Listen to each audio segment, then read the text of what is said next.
there's the you're the man. There was the in the hole guy and guys, and then the best was the Baba Booey guy. I mean, that guy I kind of liked. Baba Booey is never inappropriate. Baba Booey. There could be somebody lying in state in the rotunda of the Capitol, and if somebody shouted Baba Booey, I would defend it.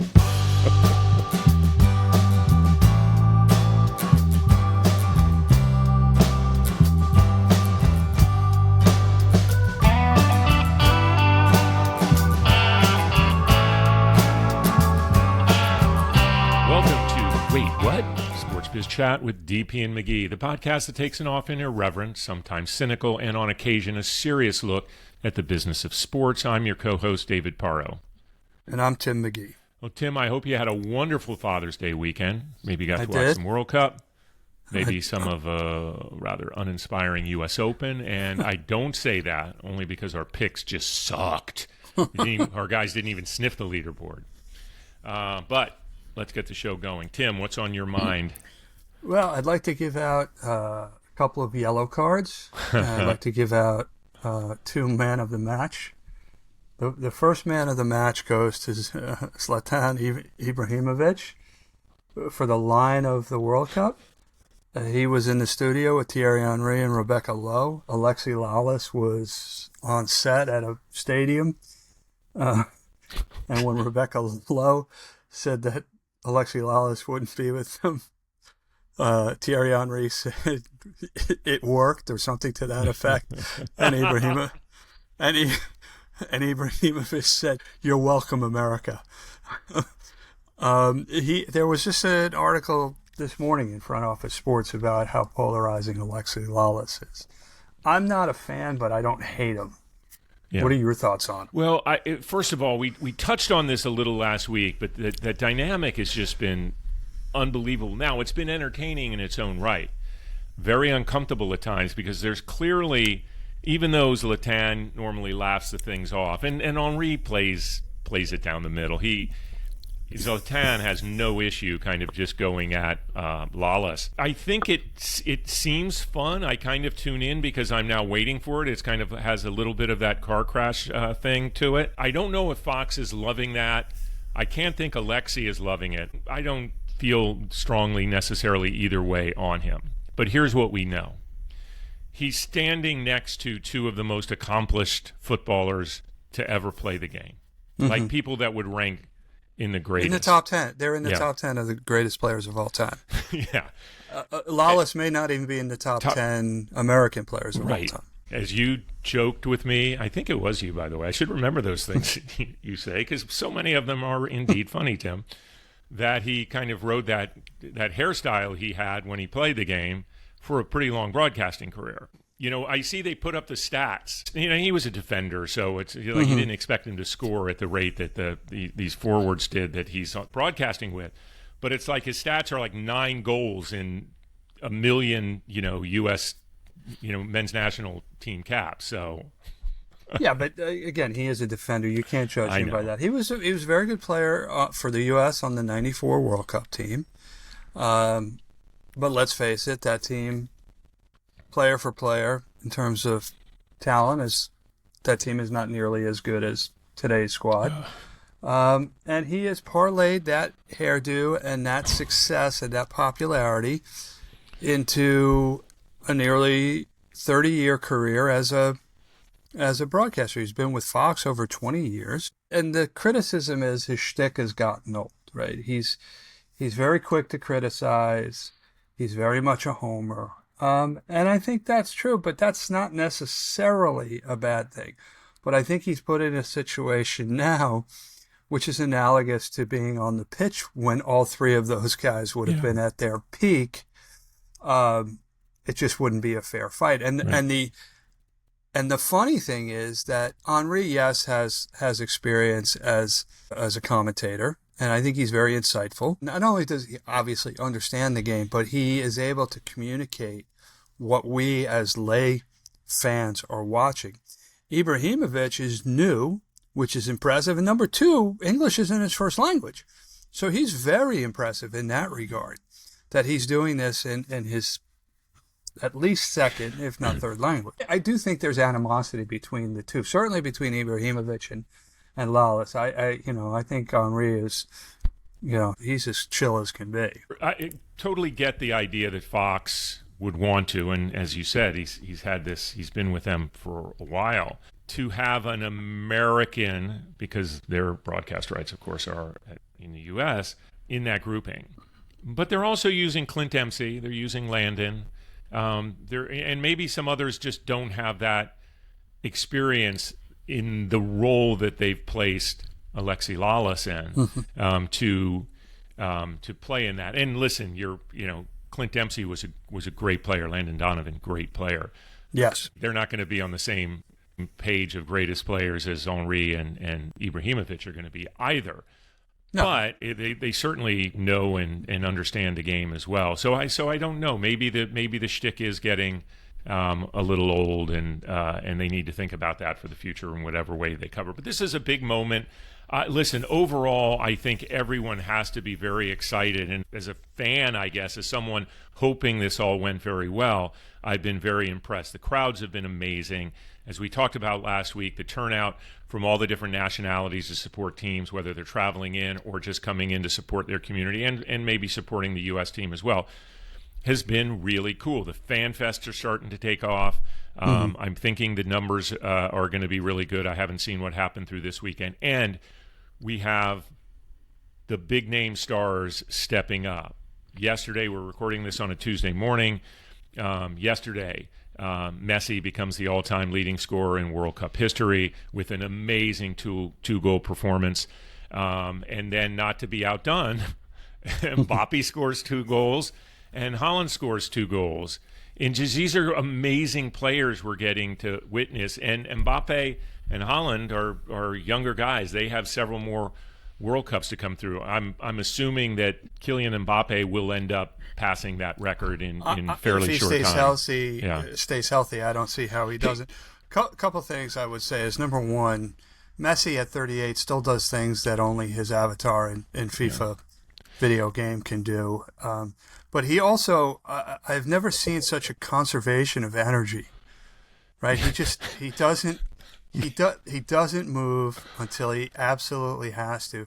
And that second goal he scored, where he followed up on the rebound, he just an economy of motion to put himself in a position to score that goal. And Mbappé, different type of player, but there's that famous scene in Ted Lasso where Jamie Tart sort of becomes a team player, right? And he's like, don't play to me. Yeah. Play through me, right? Well, France is playing to Mbappé, right? That his goal, the other guy could have easily scored his first World Cup. I forget his name, forgive me, but he wound up scoring later on to get his first World Cup goal. But he passed the ball to Mbappé, which is why France is favored to win the tournament. I had a yellow card earlier. The only player, and we talked about this before we came on the air, who's not lived up to his reputation and his past feats has been Cristiano Ronaldo. Now, they're playing today. We are recording this on Tuesday, June 23rd. They're playing a match this afternoon. We'll see if he shakes out of his slump. All great players tend to rise to the occasion, but at 41, he is, the oldest regular, I think, in the tournament. Yeah. And we'll get to see Harry Kane again, who had a good first salvo as well. And for Messi, expected to be his last World Cup. I think Kane will be his last World Cup. Ronaldo should be his last World Cup. You said something interesting in that they conserve energy. If you watch Haaland, he sits and does nothing until he has to. They're very, very different players because Messi will have to take the ball and go. Haaland is just this insane finisher, right? And he's just so physically imposing. Mbappe's first goal, you mentioned his second goal. I don't know if you saw it. He hit a left footer from outside the box that was a rocket, and it took him like 20 seconds. And I was going, how are they not saying that's not even his lead foot? Like it's like, oh my gosh, that's amazing. And And then to see the classic American fans that don't follow the sport at all talk about, I don't understand how they miss the goal so often. Like tell me you don't ever follow soccer without telling me you don't follow soccer. It still drives me mad when they miss the goal, because as a lacrosse player, I had a coach once who used to say if you missed the goal, he'd say one of two things. He'd either say 6x6, meaning you should be able to hit a target 36 square feet wide, or his favorite line was you couldn't hit a bull's ass with a handful of rice. The difference is you have that ball in your on your stick, absolutely, and you're controlling it. You're not controlling the ball coming across and trying to strike it. You look at the goalkeeper on Mbappe's first goal; he was going the other way because he assumed he was going to strike it with his right foot. Yeah. Anyway, great performances. I think we all wish for continued excitement, and I think the play has been good. And again, what I've been excited about is just the enthusiasm of the crowds. I mean, the Norwegian team, leading the entire crowd into the row chant and cheer after was pretty amazing stuff. And you're seeing them take over New York, by the way. Yes. Yeah, Kylian Mbappé, the only footballer to ever be named after a one-hit wonder by Hansen. Yeah. By the way, a very great song that a lot of people like to diss that song because it was kind of a little, they weren't a one-hit wonder at all, but they were very talented young musicians. Very, very talented, and that song has as much groove. I will go to my grave with this, Tim. That song has as much groove as any song you've ever heard because it features the Purdy Shuffle. We'll talk about that at another point. Okay. Great, great ear candy. No doubt. Can we talk a little U.S. Open? Yeah, you want to talk about Wyndham Clark, who plays out of Bushwood Country Club? So Good friends with Spalding Smells. By the way, I think I get my predictions right. Unfortunately, they're always like 2 years early when we predict. I did predict Wyndham Clark for winning probably a U.S. Open at one point. I don't know. Anyway, it's the second U.S. Open win. Yeah. So Here's what I have to say. You're right. And he was a very unpopular winner in that people were actively rooting against him. And I just got to say, people would have been cheering for Scottie Scheffler anywhere. But Long Island crowds, rough crowd. We had Ryder Cup at Bethpage at the end of last year. And then it comes back. It goes out to Shinnecock, much further out on the island. But I think some pretty lousy treatment. But more importantly, just a very lackluster U.S. Open. The location might have had something to do with it. Let's face it. This isn't a place that's easy to get for people from, Jersey and even the city necessarily. Well, and there's other stuff going on, like World Cup, I suppose. But a lackluster broadcast, that's a big part lackluster tournament. No excitement in the crowd, even at the end when it got really, really tight. But I don't think, even though he trashed a locker room, I don't think Wyndham Clark deserved the treatment he got. Well, so I would say a couple of things. I think the fact that there was so much other stuff going on, I don't know what ticket prices were for this time. They actually set up a temporary train station near the course. But you're right, it's not easy to get to. It's a summer weekend in the Hamptons, and you have driven out there countless times. I have driven out there countless times, not recently, but the traffic on a weekend, starting on Thursday, especially with this work from home, right, is just horrendous. I will say this, and you are a part-time Long Island resident. I am of Long Island, born and bred. We have a term for Long Islanders called a FLID. So for those listeners who don't know what the term FLID means, you could look it up probably in an Urban Dictionary. But those are the people who go to the Ryder Cup and who go to the U.S. Open. And the USGA and the PGA have, taken steps to try to get rid of the people off the course. But there is, I am not one to always stand on tradition, but there is a certain level of decorum that is expected when you are a golf spectator. It's part and parcel with this social media world where people don't think there's any consequences for what they say or do. So I'll leave it at that. Yeah, past guest Norb Gambuzo, when we were talking to him, he had a great comment about the waste management because we talked to him, I think, right after that. Mm-hmm. And he goes, I wish we could capture what they have there on that par 3 16th, but without the throwing of beers, because that's energy. But that's positive energy. And what I think we're seeing more of is the negative energy. Right. And I agree with you. I think sometimes it's like, okay, come on, it's a sport. You have to deal with that level of adversity. But they were going after Rory again, and I'm not, all for the crazy decorum, but the idea of at a U.S. Open kind of actively cheering against a shot seems a little odd. And listen, the guy has come clean. He knows he screwed up when he did it. And by the way, just the guy I picked was Cam Young, and he made the cut but didn't fare all that well. JJ did not have a good tournament to go after his second Open. He played. But I think that Phil Mickelson has had a worse golf week than anyone. And I don't know if you followed the story, but he got kicked out of his own club for basically being a creep, obviously. Mm-hmm. But how bad must that have been for them to go out while he was playing on the course and basically saying, like, you're out of here? And if you haven't followed the story, he apparently had physical, unwelcomed, non-consensual contact with a staffer. And if that happened, it's definitely not the first time it's happened, I'm guessing. I don't know that for sure, but Phil is not painting a great long-term legacy for himself. No, he has not. I will say this. I remember back when Greg Norman was still playing. If you recall, there was a guy or guys, I don't know if it was always the same guy, who used to stand at the tee box, and after the player would tee off, he'd go, "You're the man." Do you remember that? People still say stupid stuff, but yeah, the "you're the man" guy. Right, and I remember Greg Norman teed off, turned around, looked right at the guy, and goes, "Do you realize how ridiculous you sound when you say that?" There's the "you're the man." There was the "in the hole" guy and guys, and then the best was the Baba Booey guy. Oh. I mean, that guy I kind of liked. Baba Booey is never inappropriate.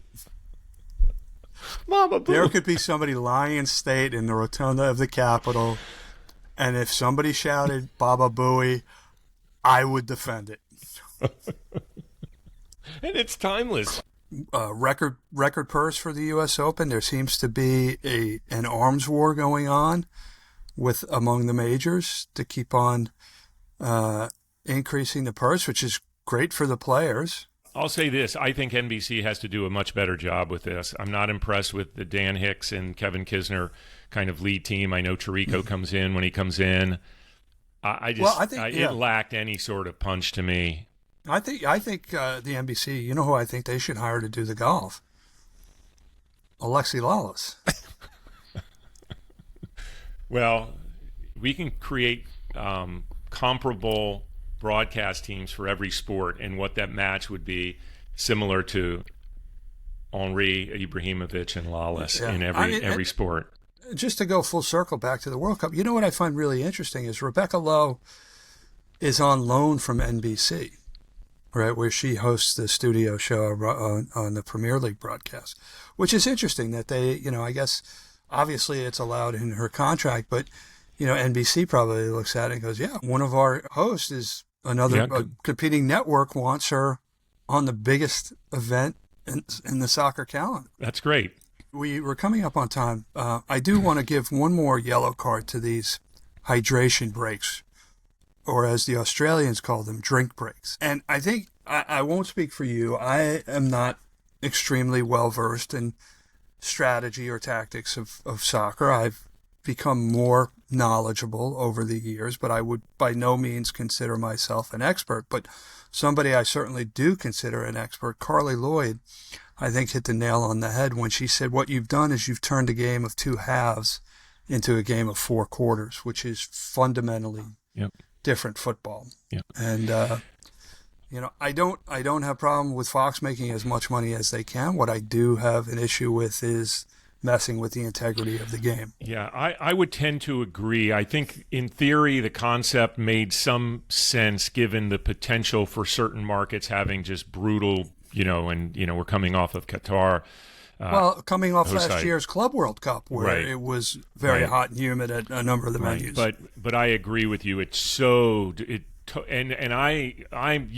I think you strategically understand the game at a higher level than I do. The same though, I've learned more. I do love the way it flows, but it has really hurt that flow. I think for sure. And with that, I think we can close out this first segment. Take a break. Be back with a guest. It's time for our guest. We are back, and we are really happy to welcome our next guest. Jim Small is president and founder of Ascendant Sports and Entertainment, a New York-based advisory firm specializing in providing strategic vision for Japanese companies expanding their international presence and helping global firms navigate the Japanese sports and entertainment industry. Before founding ASE, Jim worked for 40 years in professional sports at the league, club, and sponsor level. For those of you baseball fans, you owe a big thank you to Jim and his team for bringing us the World Baseball Classic. He was, upon his retirement from MLB earlier this year, the senior vice president of international for MLB, in charge of all the league's global business initiatives. Jim, welcome to the show. And David, thank you so much. Love the work that you guys are doing and really proud to be part of it. So thank you. Appreciate that, Jim. We're going to start with you opening the Tokyo office for MLB in 2003. And that happened not long after Ichiro Suzuki, the amazing baseball player, came into the league. We're wondering, why was it so important of a goal for that presence in Japan? And did it have anything to do, was it a kind of an interesting coincidence that it happened on the heels of Ichiro breaking into the league in such a big way? Yeah, really good question. I'll answer the second part first. It was 100% connected to Ichiro. And one of the reasons for 43 years I worked in baseball. I've been to Cooperstown dozens of times. I'd never gone to an induction weekend until last year because Ichiro was inducted, and I know that I owe a big part of my career to him, and I always tell my kids, if it wasn't for Uncle Ichiro, you wouldn't have grew up in Japan. So yeah, definitely there was a connection. What happened is in 2001, when Ichiro came over, our business in Japan was very 100% reliant on partners that would do, agents that would work on our behalf for our consumer products business, for our sponsorship business, for our media business. And we knew that there was low-hanging fruit that we weren't getting to. And so my job was to figure out how to open up full-time representation, to have people there. The legal, the tax stuff was all easy. I just couldn't find anyone to run it. And so I worked for a really, really smart guy and a good guy, and is still a friend, named Paul Archie, then, who was running our international business.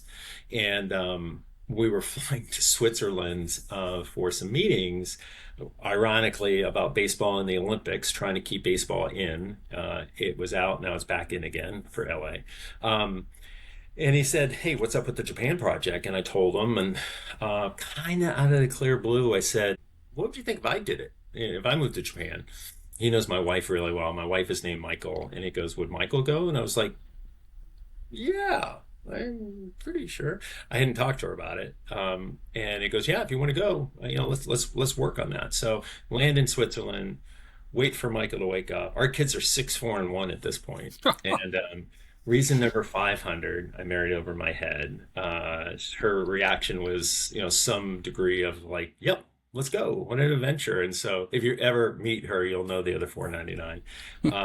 So that kind of started this amazing odyssey. It was supposed to be 2 years and turned into 16. And after the first few years, we really started focusing on elsewhere in Asia, and my role developed into an Asia-wide role. And so I'd say for the last 10 years or so, I probably spent more of my time on on our business in China, in South Korea, in Taiwan, in India, in Southeast Asia, in Australia than I did on the Japan business, because at that point it had been up and running. I hired some really smart people, let them kind of handle the Japan stuff, and I was focused on other things. So it was a great thing. It was one of the defining things in my life. If anybody has a chance to live overseas, take it, because it definitely changes you and makes you more view the world differently. And that's certainly the way it is for my kids, because they all grew up there. They all graduated high school in Japan. So, Jim, we have an interesting tradition on this show, probably a stupid tradition, but an interesting one, and one that we try to stick to. When a guest says, that's a good question, or that's a great question, and the person asking it wasn't the writer of the question, it has to be acknowledged who wrote that. And that was Tim's question. He kind of dominated on this, and I love the fact that he even, made sure of the point that we were going to reference Ichiro in that, because that came out. But anyway, David, he told me that. He wanted me to say that. So no, that's fine. It's not surprising, because I dusted him so bad in that competition last year, but he's already up on me this year. I'm gonna have to like close out strong if I'm gonna. If this is a skins match, I think he would have to concede at this point. We're only in the middle of June. Jim, Major League Baseball's history in Japan goes back nearly 100 years. If you look back at those barnstorming tours in the 1930s with Babe Ruth and Lou Gehrig, they went over with American players to do a series of exhibitions. What I find most fascinating is probably the most infamous or famous player in many ways to come out of those barnstorming tours was a little-known catcher named Mo Berg. How much did you know about that history when you got involved with the MLB in Japan? So I was going to say, really good question again. So I don't know who asked that. I don't want to pad the stats for Tim. So you can stop doing it. You only get one. There's only one an episode. That's the rule. Good. Yeah, he doesn't need any more help. So actually, Japan has been playing baseball for over 150 years, and wow. It was a Mainer that allegedly brought baseball there in the 1850s, I think. A guy named Horace Wilson. And actually it was after that, about in the 1870s. So baseball's been played there for quite some time. I first went to Japan in 1992. I was the PR guy in an all-star tour, one of the series that you referenced, Tim. And that team that we sent over was loaded: Roger Clemens and Ozzie Smith and Wade Boggs, and even then, ironically, we eked out a series victory. We won 4 games. I think they won 3, and we tied 1. And it just showed, even then, in 92, the quality of play in Japan against these amazing major leaguers that went over. But for that tour, I was the PR guy, so I had to research the history of baseball in Japan and write about it. So I learned about a lot of things, with the Babe Ruth, barnstorming, Mr. Shoriki and starting the Yomiuri Giants and whatnot. I wasn't aware of the Mo Berg thing until Nick Davidoff's book, The Catcher Was a Spy, came out. And by the way, if you ever want a fun and fascinating read, pick that book up. Mo Berg was, a journeyman catcher who had 15 years, I think, in the major leagues. So in and of itself, that was an amazing story. When you go 15 years in the major leagues, and I think he only hit like 5 or 6 home runs over those 15 years. So you would think that at some point somebody would say, "Hey Mo, maybe you should focus on other things besides baseball." But he stuck around a long time. He spoke several languages. He had a degree from Princeton. He ended up getting a law degree from Columbia, I think.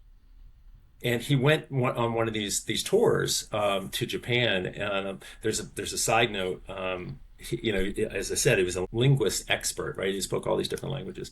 So he taught himself some Japanese. In those days, they would take a month and a half steamer ship from San Francisco over, right?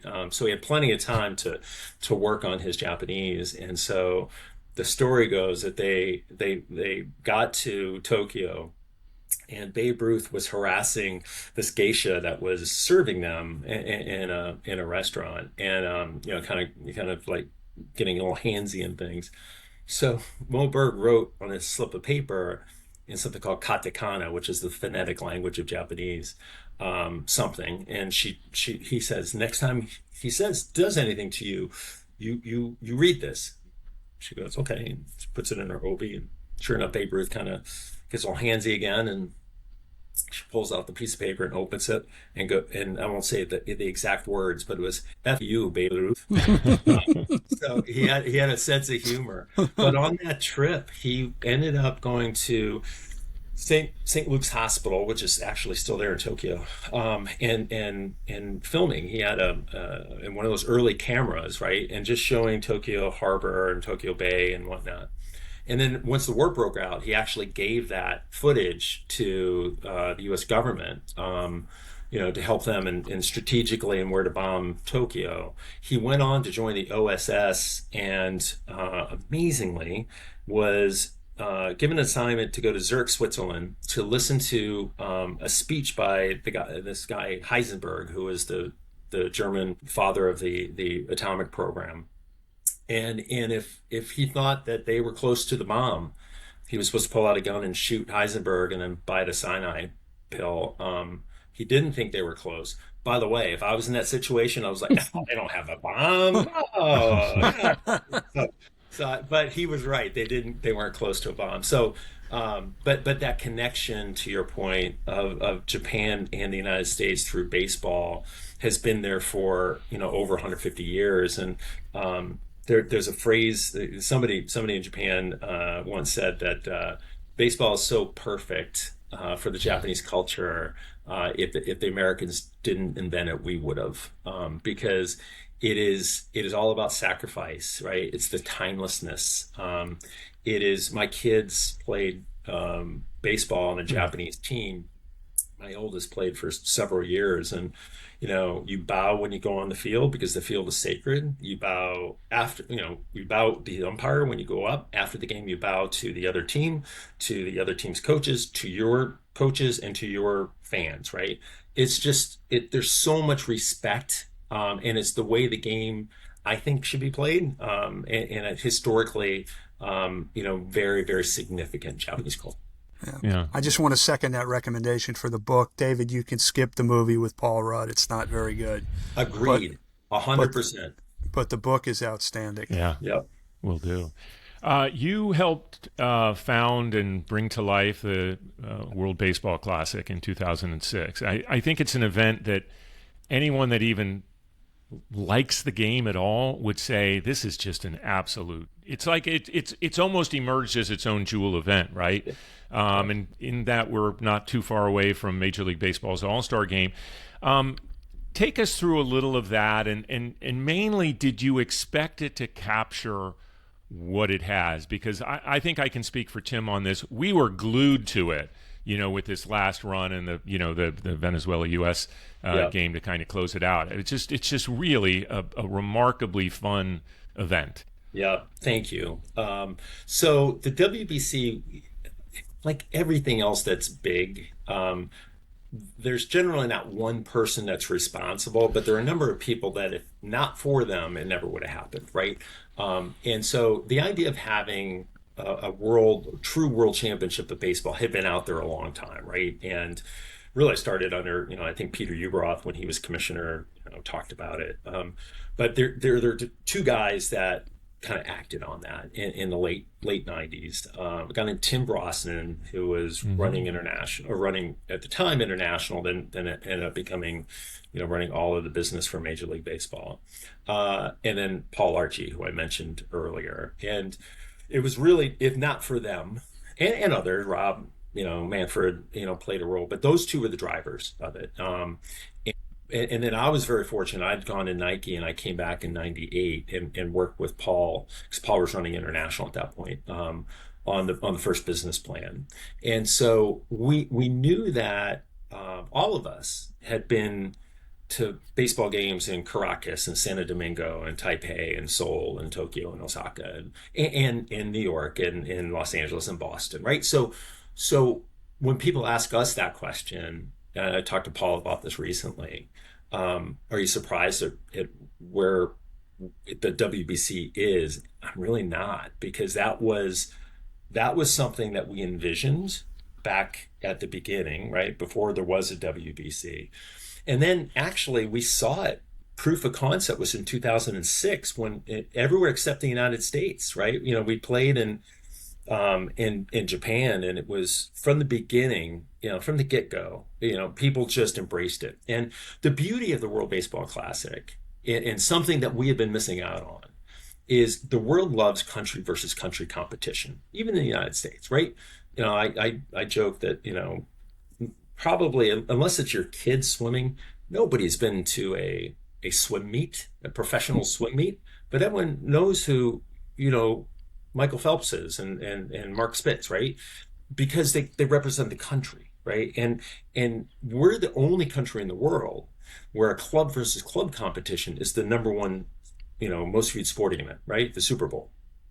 Everywhere else, it's a country versus country. It's FIFA World Cup, or it's the Olympics, or if you're a cricket fan, it's the Ashes, for the UK and Australia. So we knew that if given time, that the WBC would be something special, and it just took us a while. And we had that momentum in 2017 because the U.S. won, and we really saw things start to change and start in terms of the U.S. perspective from our fans, from media. We had Fox come back in and be prepared to do the 2021 event. Ended up doing the 23 because we had to cancel 21 because of COVID. So you really started seeing that pick up. And then the 23 event was just, a springboard, right? And it was my idea to have Trout and Ohtani at the end. So I'll take credit for that one. But that catapulted us into the 26. So now the WBC, to your point, thank you for saying that. I agree with you. I think it is a jewel event. There's so much interest in it. There was so much interest in cities competing to host the WBC, which we hadn't seen before. And I think the WBC is poised to springboard into the next, into the next level. Just a quick follow-up on that, Tim, before we ask the next. I think it's always nicely revealing to see how much the game is played in other parts of the world to a really high level. Now, there's some people playing in other countries that could have been playing, say, on the U.S. team. There's a little bit of that. But we all know Central American, South American, Caribbean countries obviously are super, super strong, and they proved that out this time. What is the percentage, by the way? Do you know that offhand of players in MLB that are from outside of the U.S.? Current one. 26%. Yeah. And so you're right. And that's major and minor leagues together. Mm-hmm. And to your point, that it's the least talked about benefit from the WBC, but to me, it's the most important benefit, is what the WBC does in these other countries. And I'll give you a perfect example. 2023, the Czech Republic beats Spain 3-1 in Regensburg, Germany, right? After getting blown out in the first, in the preliminaries, the elimination game, they went 3-1. And that changed the arc of baseball in that country, right? Because now they go to Tokyo, they win a game against China, right, to qualify for the next WBC. So they have this cycle of basically about 4 or 5 years that they are in the World Championships. Now, every player on that Czech team was Czech, except for one. There's one Czech American. Everyone else was Czech. They had all played either pro ball in the United States or college ball. The guy that hit the home run against China to win it was an all-conference first baseman at North Carolina State, right? But born and raised in the Czech Republic.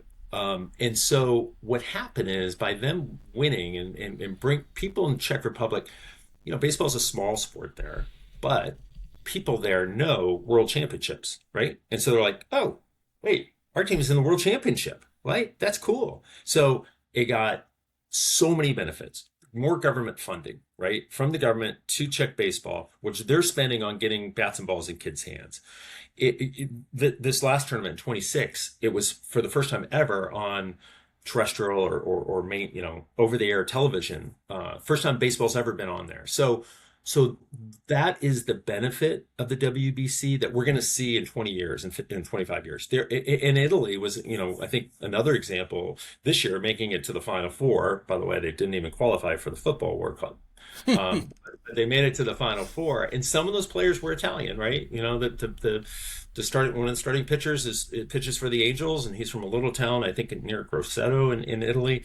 And so there are kids, and it was a big deal. It was a big deal in Italy. Even though a lot of those were Italian Americans, it still said Italy, right? And so there are going to be 20 years from now, kids that are playing at a high level that said, "Yep, I got turned on to baseball because of the World Baseball Classic," or my dad did, and that I was born with a baseball in my crib, right? So that's the long-term benefit that we're going to see years to come.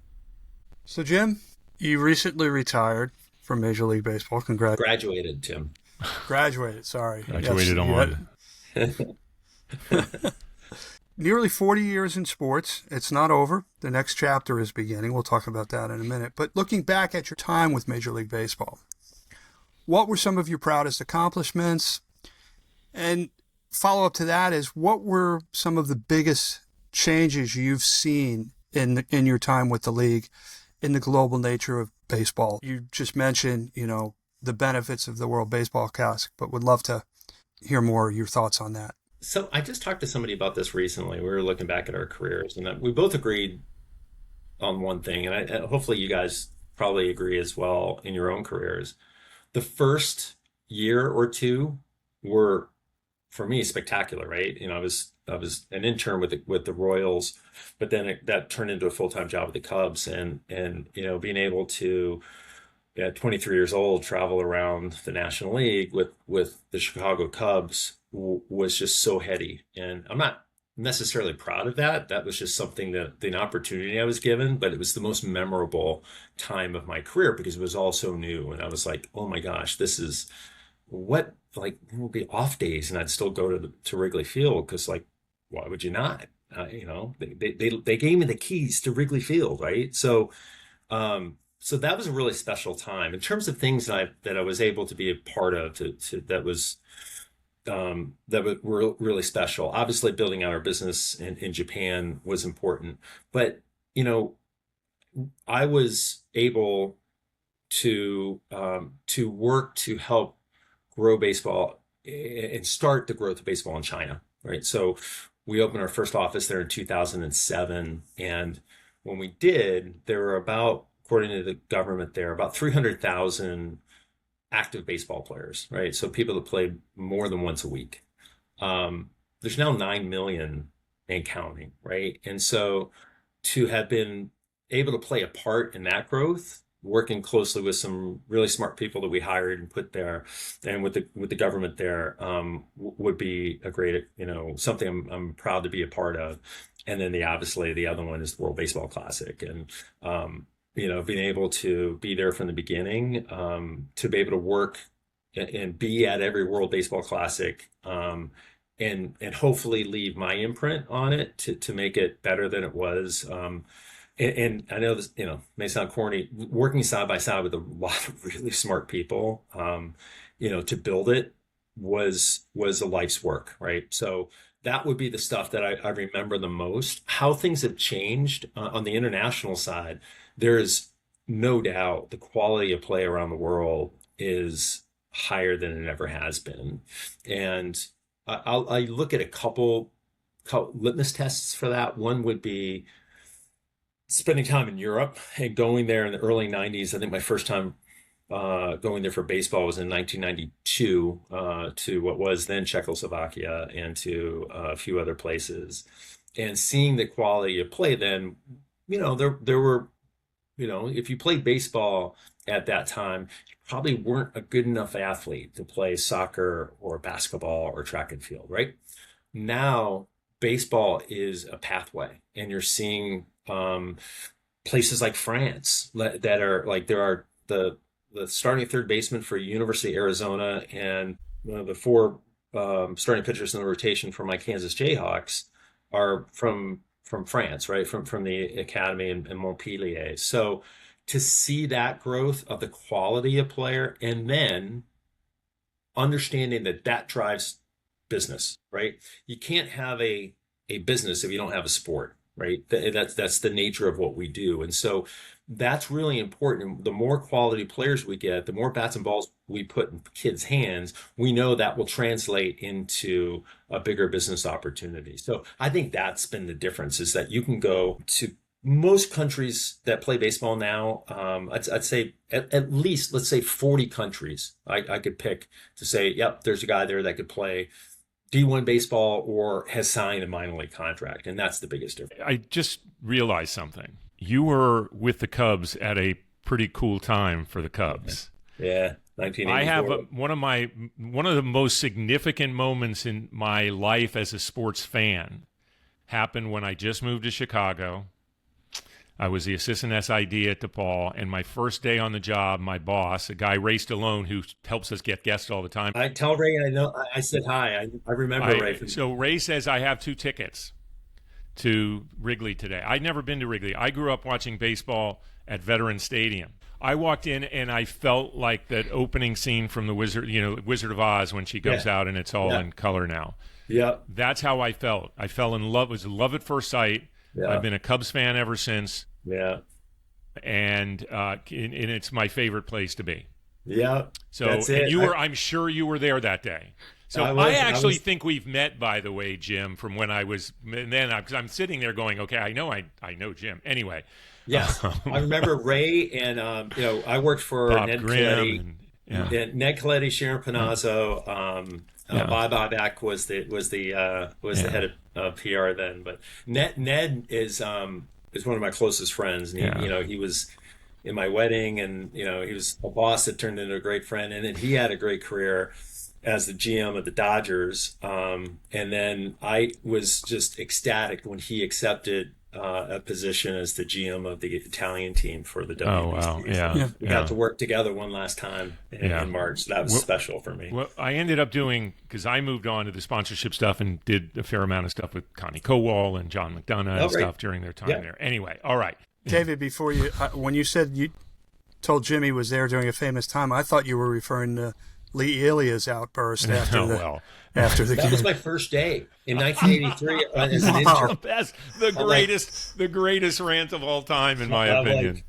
100%. So, do you have time for a real quick story? Sure. So that was my first day with the Cubs.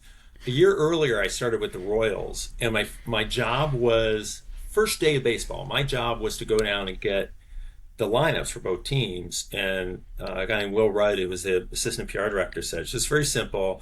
They'll put the lineup outside of the clubhouse, right, or the manager's office. Just write it down, they come up and type it up, give it to the media. Got it. So I go down. Dick Hauser was the manager for the Royals. Its lineup is right where it's supposed to be. I write everything down, and I go over. We're playing the Orioles, and Earl Weaver is the manager for the Orioles. So I know Earl Weaver's reputation at that point. So I go in, I look, there's no lineup on the outside. So I kind of sheepishly knock on the door, stick my head in, and I go, excuse me, Coach Weaver? And I don't remember what I had for lunch yesterday, but I remember this perfectly. He had a tee on, and he has these half glasses on. He's doing a crossword puzzle. And he looks up and he goes, yeah, who the F are you? And I go, I'm Jim Swan from the Royals PR. And before I could get out what I was there for, I did. I'm sorry. I did say, I need your lineup. And he looks up and he goes, my lineup? You want my lineup? You come in here 3 hours before an effing game and you ask me for that line. I don't care if you're the king of effing England. Get the hell out of here, right? So he's yelling at me and walking me right back into the clubhouse, and I turn, every player's looking at me, and I make eye contact with Jim Palmer and Ripken and Eddie Murray and freaking Dennis Martinez, who had become the president of Nicaragua, right? And Cal Sr. was the third base coach, and Earl goes, hey, Cal, get this kid out of here. He wants my lineup. And so Cal Sr. grabs me by the elbow and just bum rushes me. Get out of here, kid. Literally throws me out of the clubhouse.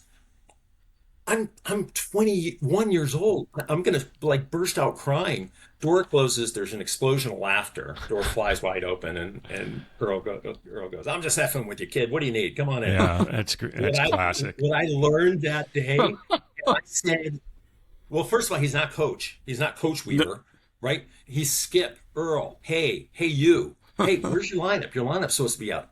That would have caused no problem. He was just, oh yeah, sorry, you give me the lineup. But he knew he had fresh meat. So I learned a valuable lesson. So those are my 2 first days of one. So for the Jim, Royals. There's no doubt that both Tim and I, as you were telling that story, were actually visualizing Earl doing it, both physically, the way he looked, the way he said it, because we've all seen those. And if there was dirt on the ground, I'm sure he would have kicked dirt on your shoes. And he had to, Jim, he's you're not a tall guy. You are. So he has to look up to me, but it did not matter. He was shorter than every umpire. That didn't matter. Exactly. And I thought I had the shortest career in the history of baseball. No, right? It's 3 in the afternoon of 4 in the afternoon of my first day. That's awesome. Okay, let's look to the present here. Tim mentioned it a little bit in the intro in terms of the focus of Ascendant. Tell us what you're up to, the type of projects that you're really looking forward to working on, and then any other activity you have going on that you'd like to share with our listeners. Absolutely. So I'm so fortunate, to be able to start this company and to really help people that I care about.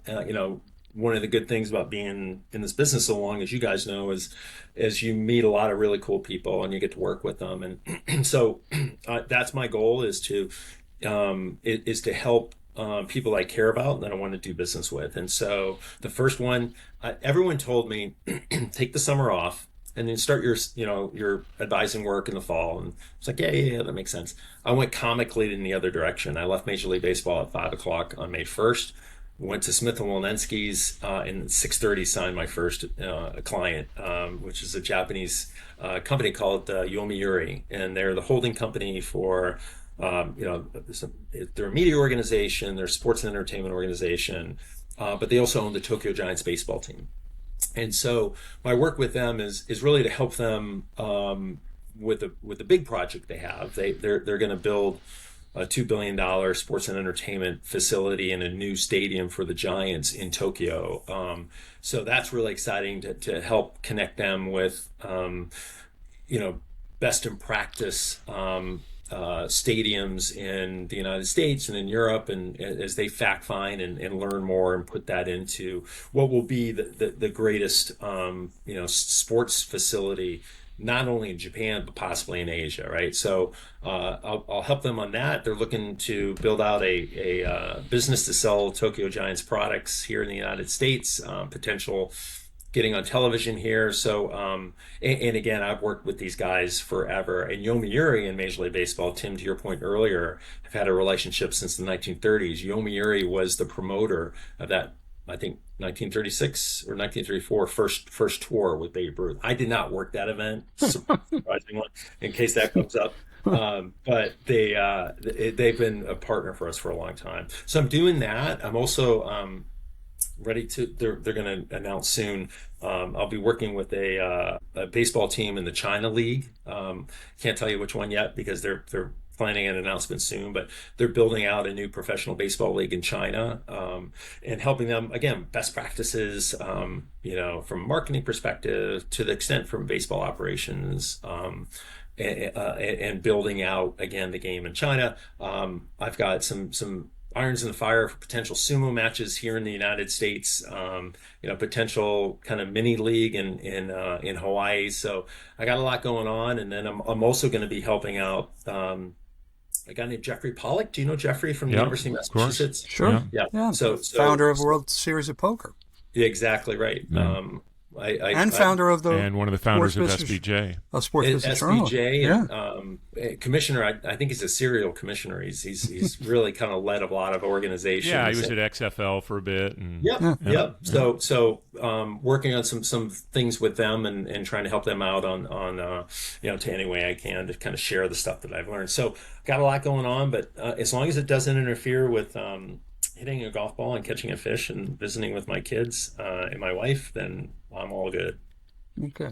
Before we let you go, Jim, we have 2 questions we ask all our guests. So here goes. First one is, how'd you break into the sports industry? How'd you get your first job? So I was, as I mentioned, proud graduate of the University of Kansas. Although I grew up in Boston, I was probably the only kid from Boston to go to school in Lawrence, Kansas. I was a journalism major and worked for a paper out in Western Kansas called the Salina Journal. And I was covering KU sports and then writing a story, and it saved, Harold Bouchard, who was the editor, from driving the 4 or 5 hours, whatever it was, to Lawrence. He assigned me to go in 1981 to cover a Royals playoff game because Lawrence is very close to Kansas City. And so I went, and I'm sitting up in the press box, and a guy named Mike Swanson is sitting next to me, and he's a KU guy, and he is the intern for the Royals. And I go, Swanee, what do you do? And he told me, and like, that's cool. And he goes, well, I'm leaving in the fall. You should apply for it. Swanee went on to basically the same, probably longer than me. He was the PR director with the Padres and the Diamondbacks, and then ran the communications with the Royals forever.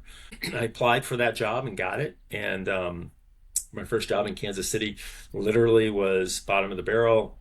Keith Creel got sent down to Omaha. I'd drive him to the airport to fly from KCI to Omaha. I would open players' mail, just do whatever. And then that led to an opportunity. I just, took that and put it out the next year to, I think I sent like 20 letters to different organizations and got 2 offers. Fortunately, one was in Chicago, where my parents lived. So I had a place to stay. So I worked for the Cubs in '83, and it was the Lee Elia day. And then that just kind of launched me. And so the first half of my career was spent in public relations.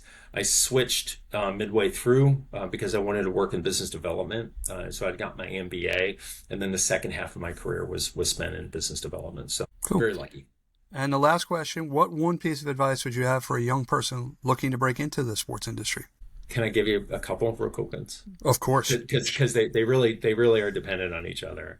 So the first and foremost thing is, don't worry about having a destination. Just have a direction, right? Because you don't know. Like, there's no way that I could have known that this was my destination. And so don't worry about the destination. Just have a direction. And if you like international sports, then okay, then that's your direction, and then see where it leads. 2 is, and I say this to my kids all the time, life is about a series of doors. Knock on every one, right? And the one that opens, look in to make sure there's not a sinkhole there, but have the courage to walk through it, right? And then there'll be another set of doors and knock on it. That you have to focus on that yourself and find those opportunities and knock on those doors. And then the third thing is, people say follow your dreams, right? Realistically, that's I don't know if that's the best advice, right? Because my dream was to pitch for the Red Sox, right? It was never going to happen. I don't know, Tim, I told you this. I thought I was a really good pitcher because wherever the batter held the bat, I could hit it with the ball, right? So that's not gonna land me in the major leagues. Instead, focus on what you're good at, right? And when you're in college, and even some kids before, you kind of know what you're good at. You kind of know what things work for you. And are you a STEM person? Are you a communication person? And then just dive into that, because if you're good at something, you're probably going to be happy and like it, right? And if you're happy and you like it and you work hard, you're probably going to be successful. So to me, that's a more logical pathway. And if that matches up, so going back to me, my dream was to pitch for the Red Sox. It was not good enough. What I was good at has led me into a 43-year career in baseball, right? So I think those are the 3 things that I would just, and I tell everybody that, including my kids, just, those 3 things are really important. Great advice. Jim, we can't thank you enough. I would say taking time out of your busy schedule of golfing and fishing. But it looks like Descendant is off to a great start. So we know you're going to be very busy with that. So congratulations. And thanks again for coming on the show. Tim, David, thank you so much. I really appreciate it, and can't wait to stay in touch.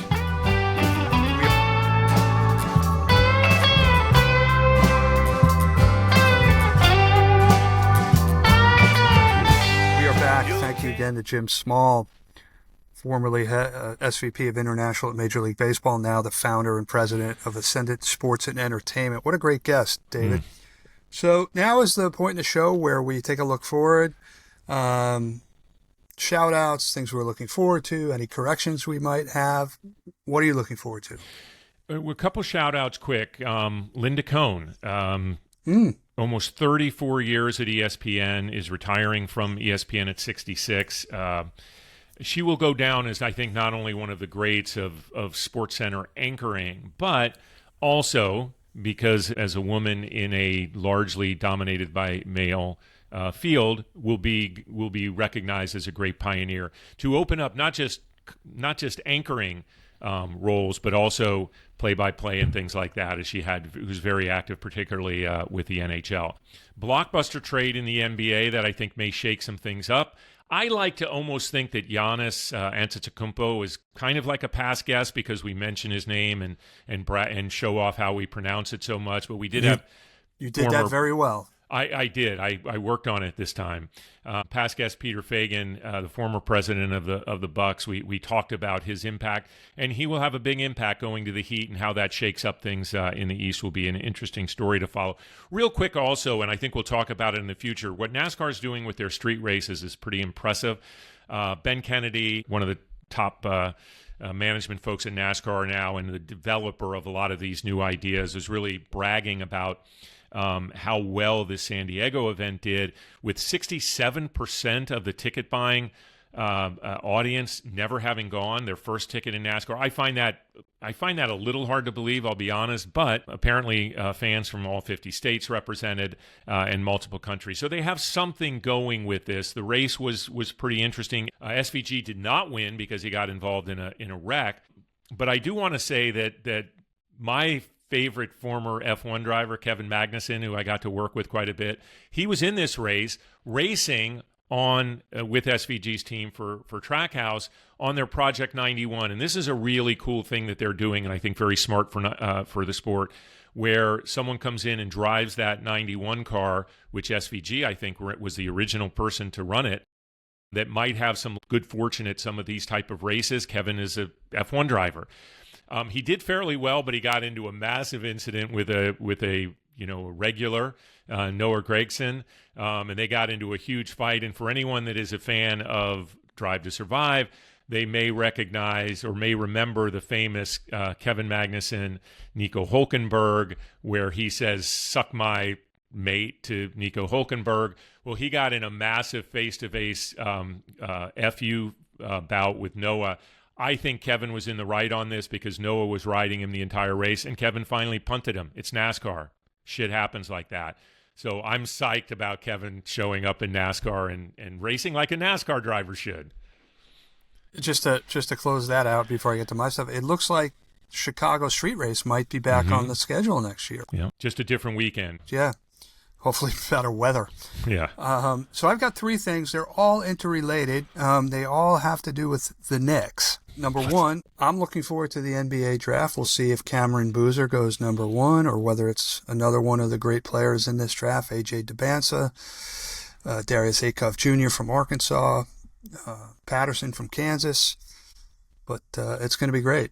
My prediction is if he is available in the next pick, which I believe is 24th or 25th. News last week, James Dolan announced on the Craig Carton show that the Knicks had accepted an invitation to the White House. He's friends with Trump. I certainly understand him accepting that invitation. What I'm looking forward to is seeing how many of the players actually participate in that visit. If they do show up, it will be the first time an NBA team has attended the White House since Trump took office in 2017. Teams did go when Joe Biden was in office. And the third thing, I was just going to add, I mean, it was kind of typical Dolan making that mention right before the day before the parade. Why change the vibe again? He kind of did it with the way it was all handled with the visit from the president in Game 3.